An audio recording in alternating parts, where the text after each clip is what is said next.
Hi, this is Paul Castiglia, and you're listening to Fowl Players Radio, the one-stop shop for all your pop culture needs. Hello, this is John Piet. Kevin Schmidt. And Jerry Bozick. And we're August, a little band from Virginia. You can hear our story, other stories from the legendary Baltimore, D.C. music scene, and much, much more with Michael Spedden on Fowl Players Radio. You can find it at www.fowlplayersradio.com, on YouTube, and wherever you find podcasts online. Keep rocking. Hi, everybody. Dwight Weems from Gaz the Fun Band, and you're watching and listening to Fowl Players Radio. Hi, this is Bud Becker, and you're listening to Fowl Players Radio.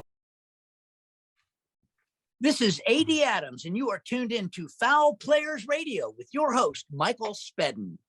Yeah, hi, this is David Simmons from DC Star, and I am just encouraging all of you to tune in to Michael Spedden's show on Fowl Players Radio and love the rock and roll of the past and the art of the future. And folks, before we start this episode, Fowl Players Radio and the Fowl Players of Perryville would like to extend our condolences to the friends and family of two major contributors of the Maryland, D.C., Baltimore, Mid-Atlantic music scene over the past good number of years. Last week, unfortunately, we lost Keith Menzer, the bass player from Mystic Force, and Jeff Avery, the guitar player, one of the guitar players from DC Star. Both, taken way too soon. Both bands were major contributors to the Mid-Atlantic music scenes over the, from the 70s, DC Star starting in the 70s and Mystic Force starting in the 80s, going all the way up into, the 90s and beyond. Mystic Force was out, I think they did a small tour of Europe about 10, 12 years ago. DC Star did some reunion shows in the last 10 years or so. Both major contributors, lots of wonderful memories of going to see their shows and hearing their music, hearing them on the radio. And our condolences go out to the families of both Keith Menzer and Jeff Avery. Just a terrible tragedy that we lost both of these gentlemen in the last week. Major contributors to the Baltimore, DC, Mid-Atlantic music scene. And folks, may the memories of their performances and listening to their music bring us comfort at this time. And again, our condolences go out to the friends and family of these two. May they both rest in peace. Thank you.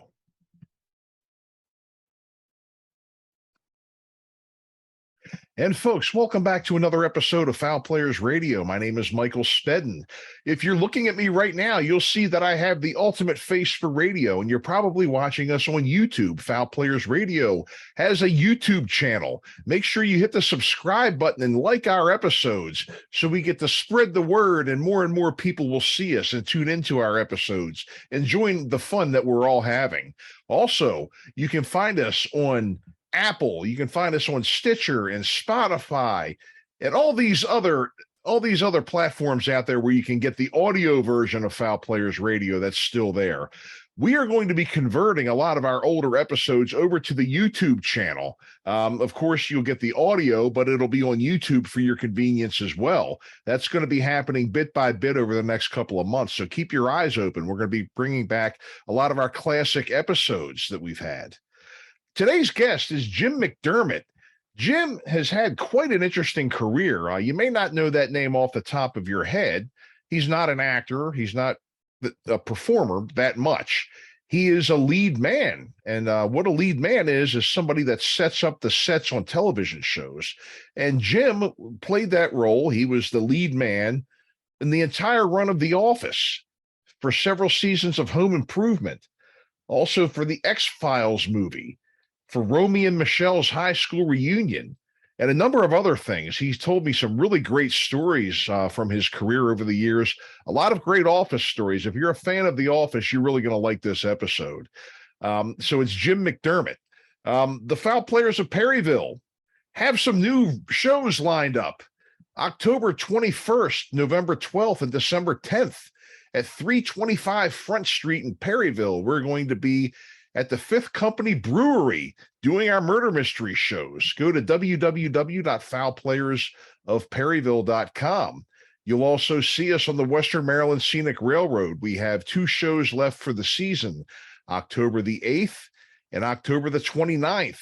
www.wmsr.com, or you can also get information on those shows at www.fowlplayersofperryville.com. We'll be right back with Jim McDermott.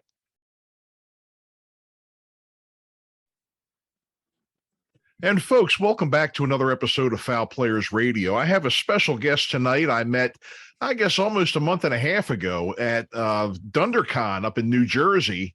And this fella here had a very, very interesting job for a number of years, for several interesting jobs over the years. He was the lead man on several TV series that we are all very familiar with. He's worked on The Office, worked on Home Improvement, amongst other shows. And Jim McDermott is here. It's an honor to have you tonight, Jim. It was, I enjoyed talking to you at Dunder-Con, and I'm glad that you agreed to come on and tell us, talk some Office and Home Improvement and some other things with us tonight. So welcome. Thanks, man.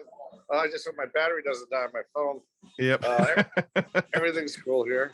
I live in North Myrtle Beach now. I retired from Los Angeles and moved here after 34 years in the business. Wow. Well, congratulations. Are you enjoying the retirement? Or are you itching to get back out, or what? I want to do some more acting, to be honest with you. But, my career back then, acting wasn't really that easy to get into. As from an Irish kid from New Jersey, coming out to LA, nobody knew me. You got to have nepotism. But I was really good with my hands. My dad taught me how to fix anything in the house. And when I found out I could work on TVs and movies doing, putting sets together and decorating sets, I was a natural at it. And I ended up getting in the union in 1990 on a show called Dark Shadows. And then after that, I did a year of a TV show called The Flash. And after that, my decorator came over and did Home Improvement. Actually, I did the first season of Home Improvement without her. I was a on-set prop guy with Pam Anderson. Oh. I was in the full-time set with her, pushing props in and out all the time. And yes, I got to make out with her one night. That's a true story. Is that right, huh? Wow. Hey. Yeah, pre-Tommy Lee. Anyway. Okay. Hey, it sounds like one of those perks of the job, huh? Well, yeah. We got a lot of benefits. But no, she was beautiful. I mean, I had no shot in hell with her. She gave me a kiss in the elevator one night. And that was about it. That's a long story short. But I did that show for 8 seasons, and it was so much fun. Tim Allen was the best person to work with, and Rick Karn in full-time set. And I met so many famous actors on that show. I was so young. I left season 9 or 8, whatever it was, towards the end to do some movies. I did a movie called Romy and Michelle's High School Reunion. Sure. I was a lead. I was a gang boss on the set for that. I did a movie called the X-Files movie, which was pretty fun. Wag the Dog, another movie, and then I got back. Then I actually came back to stay, meet my parents for a summer because they retired in New Jersey, and then I got called back to do VIP, ironically with Pam Anderson again, and she was a little more beat up by then, and she was dating Kid Rock, and that was pretty cool because I had a Harley and I'd bring it on into the set, and he liked my bike. But I did the last season of that show anyway. Those two, she was late for the set every day. She was in her trailer till 10:30, and she was supposed to be on set at 8 o'clock. Oh, so man. we had to wait for her. Yeah, we had to wait for her 3 hours every day. Her and Kid Rock were in there. I don't know what they were doing, but it's fine with me. We got to not do anything and hang out. Made our days a little longer, but after that, I ended up dabbling around a few other TV shows until I got on The Office. I did a show called just a couple little sitcoms you guys probably never heard of, but I also did the last season of West Wing, and then I did Barbershop, the series. It was 12 episodes on Showtime that didn't take off. And after that, we did the pilot for The Office, which was shot on Jefferson Place off. It was down where they did the Hunter series, the TV show Hunter. Sure, yeah. If you remember that police station, that's the office set. Oh, is that right? Okay. Ever watched Hunter? That is our office set. But it was on a second floor in this warehouse off Jefferson Place down, it was near, I don't know what they call that area of Los Angeles. Culver City, that's where it was. Culver City, okay. Yeah, it was only a mile or two from Sony and a couple miles from Fox Studios. But we did the first season there, and we had the warehouse set there. I did the pilot, and I've done every episode on that show, The Office, with my decorator, Steve Rothstein, who was great. He retired after The Office was done. But I had to work another 8 years, and then I retired last year, 2 years ago. Long story short, we did season 2. We found a place in Van Nuys, California, Panorama City, called Chandler Valley Studios. And it happened to be a mile from my condo. So this was great for me. That Culver City set, it was probably, an hour to get there and 2 hours to get home every day with the traffic. So, through the years, the first season, I think we only did 12 episodes. I believe we did the first season down in Culver City. And so it was season 2 it was. That's when we got to to Van Nuys. There was, it was so fun. I mean, I did 200 episodes or whatever it was. And I don't know how you guys that I met at Dunder-Con know so much about every episode. They were asking me questions. I'm like, I read every script. What I had to do was break down every script and tell the producers how much money we would spend estimated on manpower, truck power, and rentals and purchases per episode. And, I kept everything, under budget most of the time. But, the writers would change the scripts a lot, and they wouldn't like the settings that, the set or whatever, they would cut it out. So we'd have to return stuff and rebuild a new set. And it happens all the time. But it was hard, man. I got to work with Harold Ramis. He directed 3 of our episodes, and he passed away since. And this is a guy that directed Caddyshack. Ramis. Oh, I love Harold Ramis. I'm a big SCTV guy. He loved me because I didn't take shit from anybody, and he was like a wise guy. He was so fun, man. Every time we got to the third meeting, I was late. He's like, "Where's Jimmy McDermott? I'm not starting this meeting without him." He said that.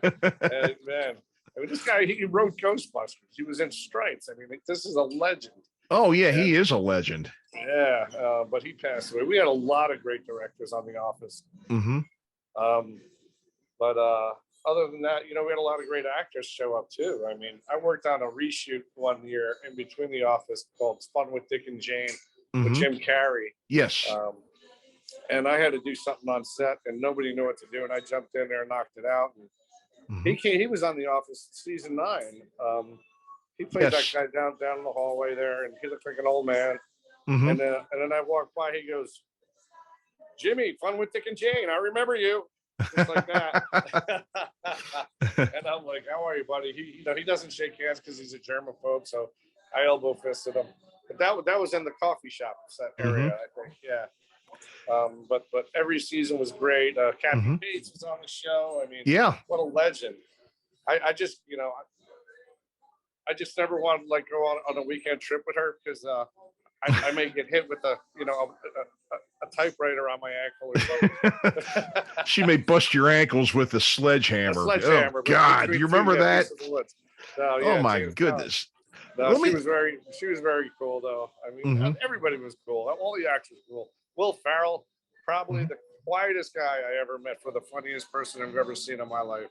Out of all the comedians, Steve Carell, very quiet, stayed to himself, didn't want to talk to people much, Tim Allen, when I worked on Home Improvement all those years, was the funniest guy I ever.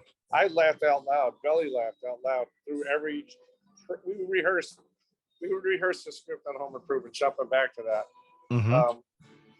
4 days a week.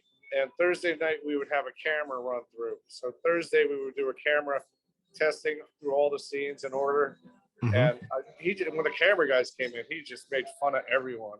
And they had to stop. Like, I mean, everybody was just laughing so much. He was just so funny. But he was great on shoot night. He never forgot it. He never forgot a line. But that was Tim. That's my favorite guy I ever worked with. Was Tim Allen. Is that right? Is that right? Yeah. Yep. I'll tell you a cool story. I worked on a movie called The Game with Michael Douglas and Sean Penn.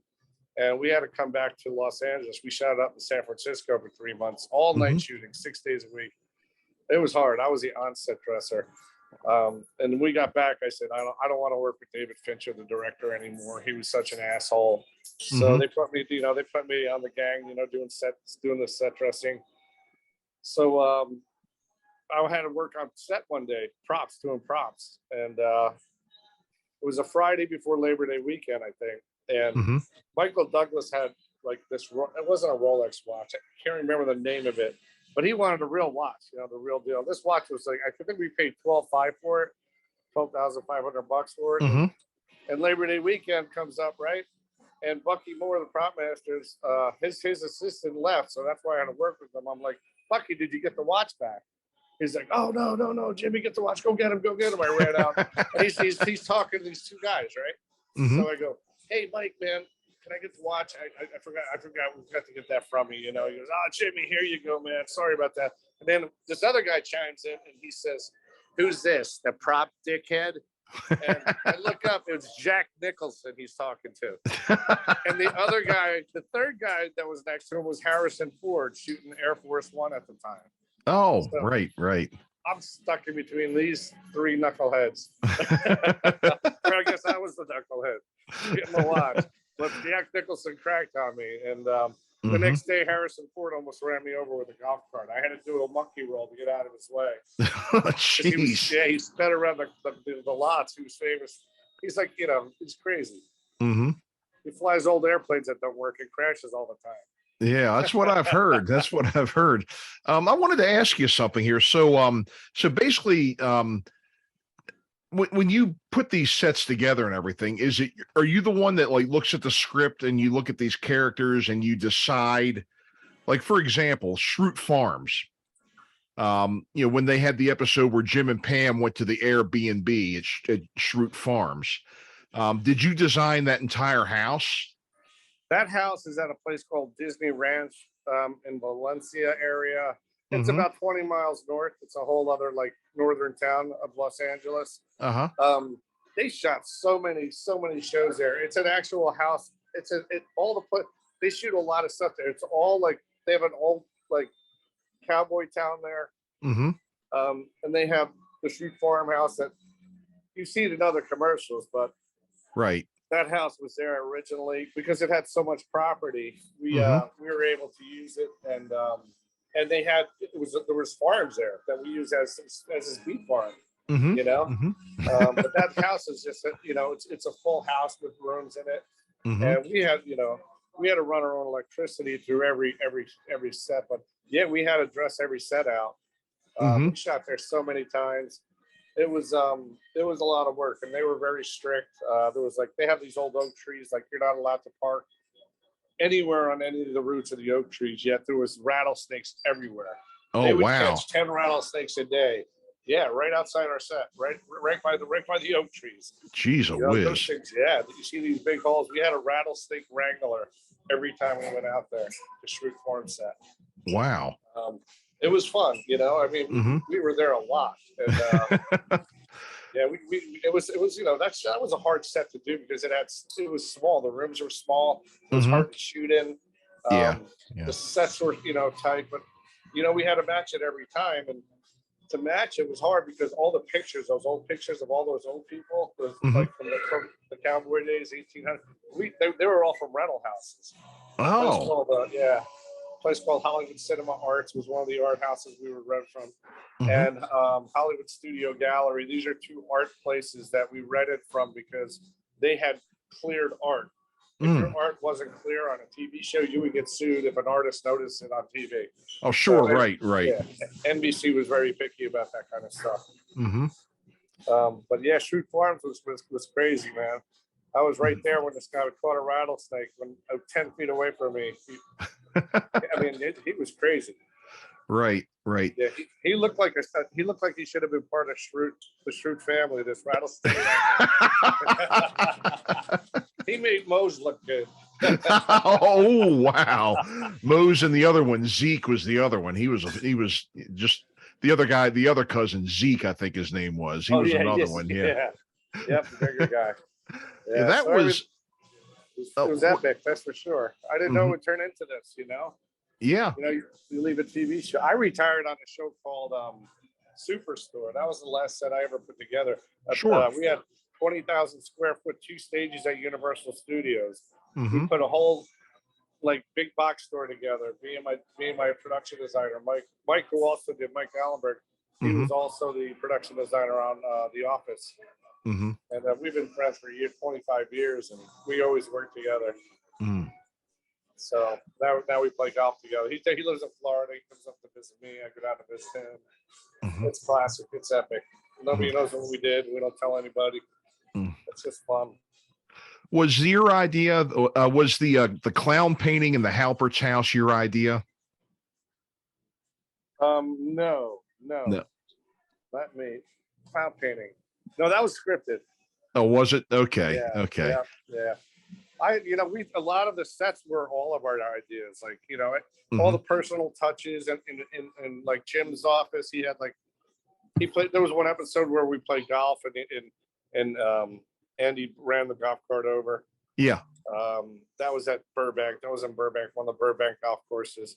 Mm-hmm. And Jim, he was like the golfer guy. So, I'll tell you a cool golf story when I'm done with this. Mm-hmm.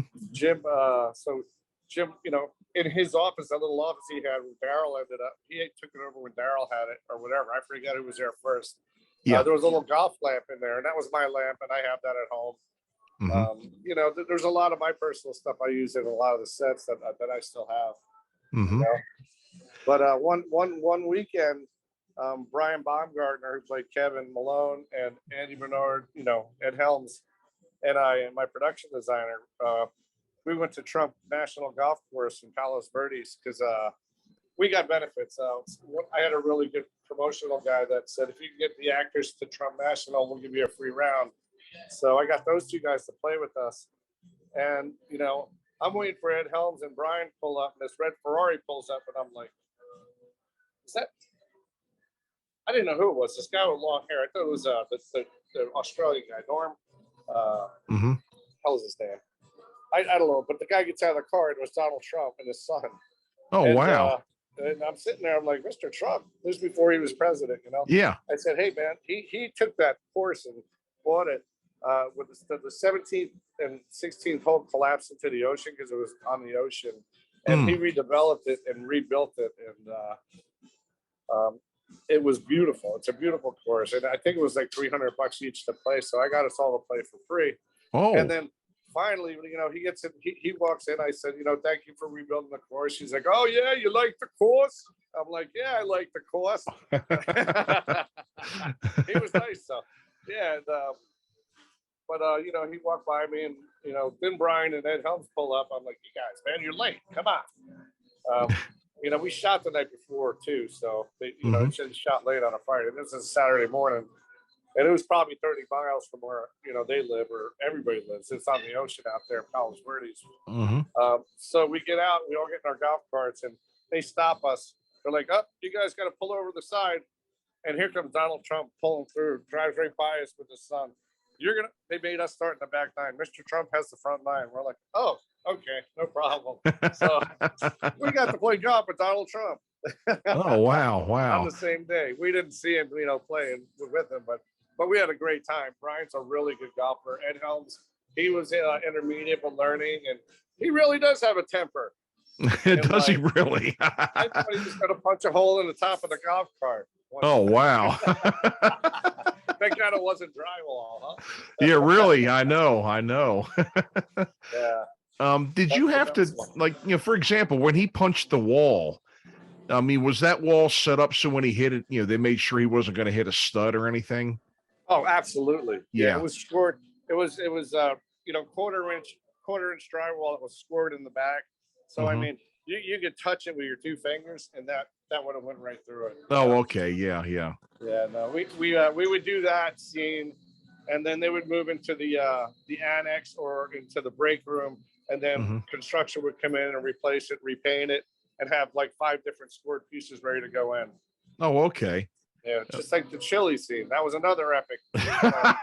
Yes. They asked me in the production meeting, like, how are we going to do this, Jimmy? I mean, how are we going to, how is production supposed to like work with this? So I thought about it, and I said, man, you know what you got to do? We're going to put plastic down. We're going to put new carpet on top of the plastic around the whole set, all the way to like Creed's desk and all the way down to the conference room. Mhm. And what you're going to do is to shoot it at the end of the day, and I'll have the guys come in at night, fix it, and put another set down, another piece of plastic down, and another carpet on top of that, so that when you come in the morning, you can take the second take. So they did. They ended up doing 2 takes on it. I said, then you're going to have to go all the way across to the next stage and shoot something in the warehouse, because we're going to make a lot of noise cleaning this up. I couldn't let them shoot in the annex, where Mhm. Toby's desk is, or the break room. Right. So they went to they ended up going into the, there was a lot of scenes that we shot in the warehouse set. Mhm. So they went over and did that, and then it worked out perfect. Oh, okay. Interesting. I know that Claire Scanlon directed a number of episodes and appeared in the show. What was it like? I worked with her on the Unbreakable Kimmy Schmidt movie. I was in that with Ellie. Nice. Did you work with Claire at all? Claire was post-production originally. Like a lot of the post-production people, I always said there's not a better person to direct the show than a post-production person, because they edit every show. They know like how to really shoot the sets properly. And Dave Rogers was one that was the original director before Claire, and he directed a bunch of them. He ended up becoming a producer, and he won a few Emmys on that show. Claire was great, but you know what they would do when she wasn't directed, she was in post-production. And then what is that war game online where you shoot at each other? Oh, Call of Duty. Call of Duty, yes. So the whole downstairs, the writers are upstairs, and the whole downstairs is all you hear is them, and Dave's in one room and she's in the other. I got you, you fucker. There's all this loud noise and Call of Duty going on all the time. It was funny. And then that same point, we had to build a shower for Mindy Kaling, because she wanted to shower for her own, and she would leave the door wide open while she's taking a shower. I'm like, I have my guys go in and clean it up for her, because, and my one guy knocks on the door and nobody answers, because it was real early. It was like, we always start at 6 a.m. And he walks in there, and there she is in the shower, butt naked. And he's like, oh my God, he had to turn around and leave. I said, man, you better hope you don't get fired over this.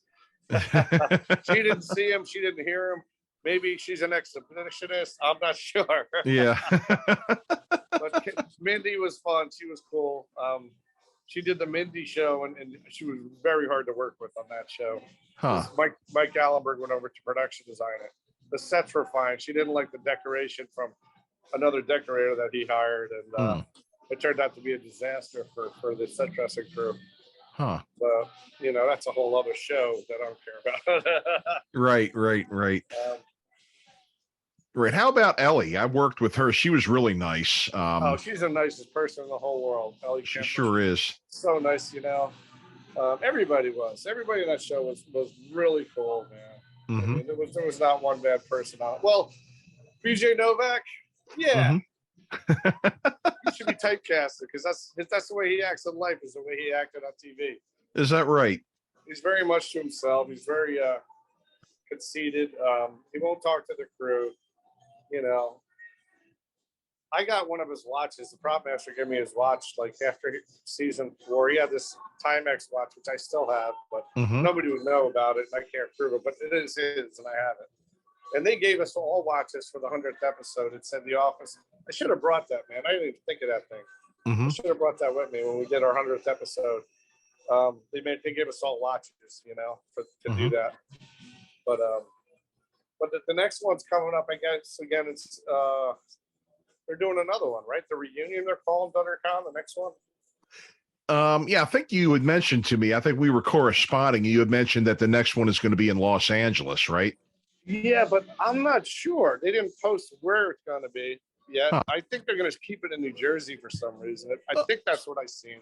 Well, that'll be nice. That'll be nice. Yeah, it's easy for us on the East Coast, Mhm, But it's sure. hard for the actors. That's why a lot of actors didn't come out because, they're all working on all the movies and shows are on the West Coast. Most of them, Atlanta has a lot, but Mhm. they don't like they had a nightmare flying out here. Kate and Brian and Oscar, man, those guys, they're like, Oscar was like, when I would say hi to him, he looked at me and he looked away and he goes, Jimmy, and then he gave me a hug, when he walked into the hotel that night. We were all staying in the hotel. They put us up at that hotel there. Mhm. And we hung out at that little bar, dingy bar, every night, and it was a lot of fun. We had fun that weekend, man. It was a great weekend. Mhm. Yeah, the Stanley was unable to make it too. It said on the Yeah, apparently his agent is a real asshole. He's like, he prevents him from going to these meet and greets for some reason. I just think this guy wants to try to put him on these like serial shows and commercials where the money is. I mean, let the guy do his own thing. Apparently these guys called Stanley on his cell phone, and Stanley's agent has his cell phone number. So they were talking, it goes directly to his agent. His agent's like, no, we're not doing it. And Carell's too was the same deal. His agent was like, no way, stop calling me for this kind of BS. He's not going to do it. And,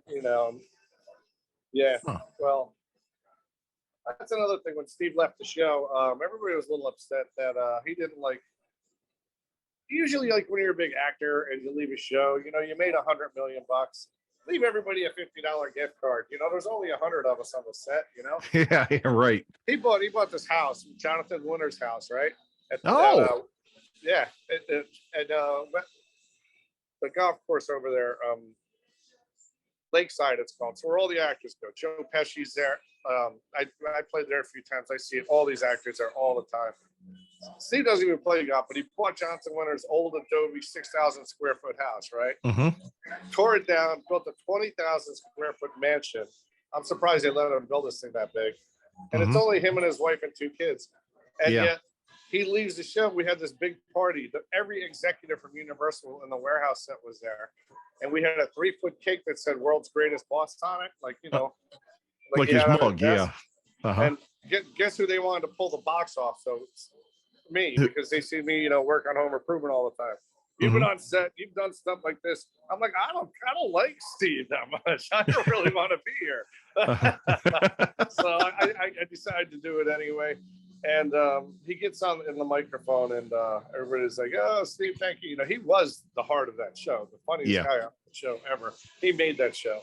And I can't ever take that away from him. But he thanked us by reading out our names by our first name on the crew list, and then walked off. And then didn't talk or take pictures of anybody. And everyone was like, wow, that was weird, man. And then the crew was really upset. Like, girls were crying. The prop master was crying because, Phil Shea, the prop master, did so much for this guy. And Steve didn't do anything for him, I don't know. That's the way people are, I guess. I mean, I would have given away, I don't know. I would have given everybody a pink freaking Cadillac like Elvis did for his guys. Yeah. I know. That was funny. Interesting. Did Ricky Gervais and Stephen Merchant have I know that they were like listed as executive producers of the show. Were they around a lot? Merchant directed a few of them, and I think he was in 1 or 2 episodes. Steve and Ricky Gervais, he's just hysterical. He would show up in a limo with this posse of girls. They were all girls. And I'd say hi to him, and he'd just smile and say hi. And his thing was like, well, for creating a show that we only did 11 episodes for, it was nice to get $100,000 an episode for doing absolutely nothing. Yeah. Hey, you can't beat that, Yeah, I loved him on the Oscars too when he made fun of everybody. No, not many people did, but I did. Right. Well, the guy's got guts to stand up there and do that. Not everybody can get away with that either. Right. there's a lot of people that would have been just some people I could see, they could have done that as the last thing they did before they retired or something. But yeah, he just went for it, and what can you say? What can you say? When so you had mentioned the chili scene, and how many takes was that? Did you say when Kevin Two, because it was so expensive. I mean, the carpet. We had to get that low grade office carpet, but I mean, to get that much carpet square foot, I mean, it was probably $1,000 per roll that we used, and we went through 2 rolls of that, and then we had to make sure the original carpet wasn't damaged because we had all of our electricity run underneath the sets. Yeah. So that was a whole other thing too. So we had to make sure none of that got damaged. Right. How about another thing? What was James Spader like? Did you get a chance to work with him much? Yes, he was awesome. Huh? Yeah. He was awesome. Nicest guy I ever met in my life. Is that right? He was so cool. But the character was weird, man. Yeah, I know. People didn't like it. He was always like a sexist, and he wasn't the same type of sexist as Michael Scott was. Right. He was just a creepy sexist. But and then Joan Bennett comes in. Kathy Bates, and then she creates Saber. We had to do a whole. We rented a store when Jim had the open and did the speech for Saber. I remember. We bought all those printers. Everything we bought were all brand new. We just bought them all, and we greeked them out with Saber stickers on them that we made in house. We had our own graphic designer with 18-inch, 36-inch roller printers.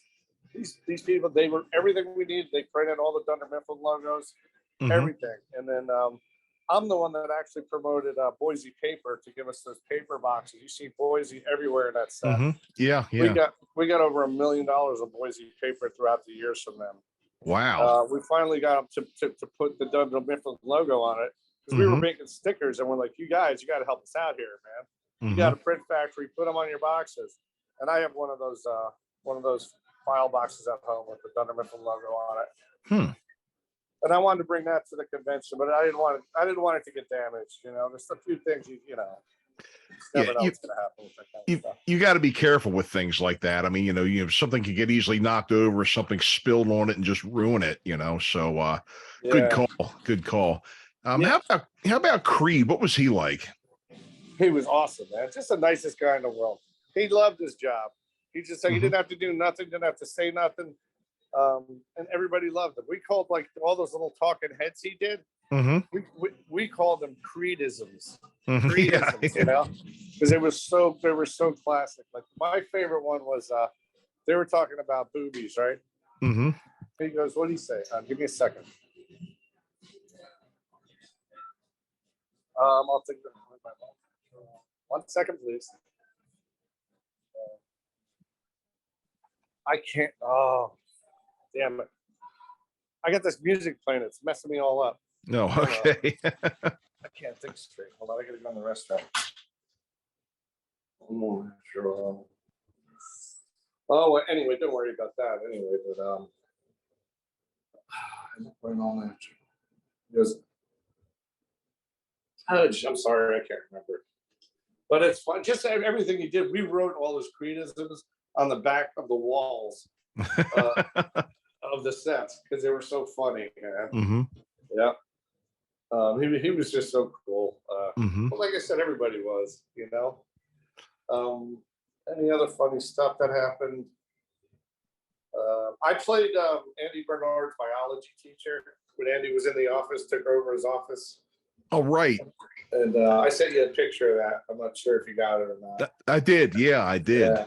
So that's why they basically invited me because I did that one scene and they cut the scene out, it was just a quick little, him and I shaking hands and that was it. But they cut the scene out and they kept the picture in the office, in Andy's office. I think it was season 9. Season 9, it was when he did that, I believe.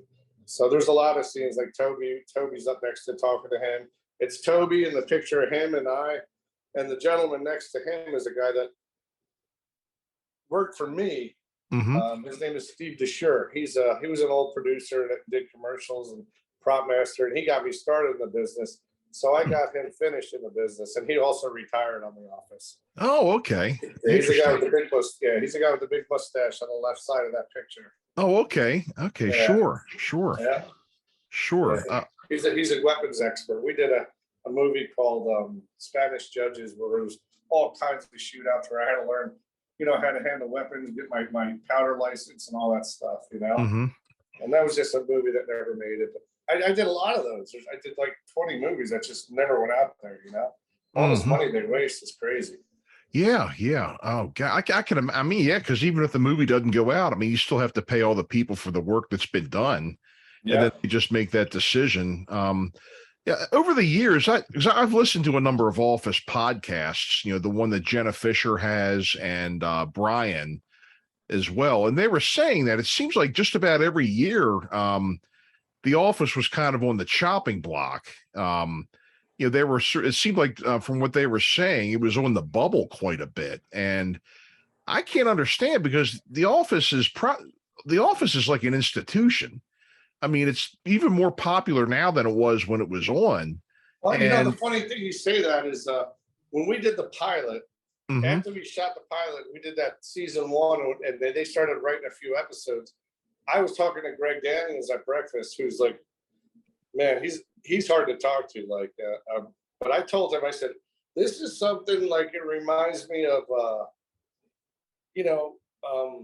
a show that's never been done before. It's a scripted documentary of something, and it's brilliant. I said, this thing's going to take off. I said, you're going to get at least 5 seasons out of this. He goes, we'll be lucky to get 3. Well, we ended up doing 9, and after 9, I said, come on, Greg, we got to do 10. One more. He's like, no, I'm exhausted. We have nothing left. So he wouldn't go to season 10, man. But I remember the Creedism. It was, talk about boobies. I like them all natural. Swing low, sweet chariots. Yes, I remember that. Yes, I do. Here's what I hate to tell you, Michael. My phone is on dead E dying. Okay. With me. But I'll join you back up maybe next week if you want. Certainly. We can definitely come back for a part 2. What I can do is send you a time. We can talk offline about setting up another date. But Jim, I certainly appreciate your time tonight and coming on and sharing some stories with us and everything. It was really great. I really enjoyed this, because The Office is absolutely one of my favorite shows ever. And I just appreciate listening to your stories. So yeah, I had some good ones. It's the stuff that happened. Oh man, it's crazy. Yeah, that show was mellow compared to some of the other stuff I worked on. Yeah, it was fun. But thanks for having me on. And I don't know who many other people are out there, but hi, how are you? Right. Well, Jim, thank you for coming on. We'll talk offline about setting up a part 2. We'd love to have you back. And folks, this has been Jim McDermott here. Lead man on The Office and several other TV shows over the years. And we will see you next time. Thank you so much for listening. Folks, thank you for tuning in tonight and listening to Jim McDermott. I was really grateful for him to be willing to join us tonight and tell some stories about The Office. I met Jim at Dunder-Con back in August of 2022. And he was, we had a nice conversation there. I asked him if he wanted to come on the podcast, and he was very graciously agreed to come on. We're going to do a follow-up to this episode where we will answer your questions about The Office and home improvement, if you have any about those as well, or anything else Jim has worked on. You can send your questions to michaelspedden@yahoo.com, and I will get them over to Jim and we'll get you an answer. But we want to thank you all for tuning in. Remember, you can find us on YouTube. You can find us just about everywhere podcasts are found. And our information for our murder mystery shows can be found at www.fowlplayersofperryville.com. Thank you all for tuning in, and we will see you next time. This is Michael Spedden.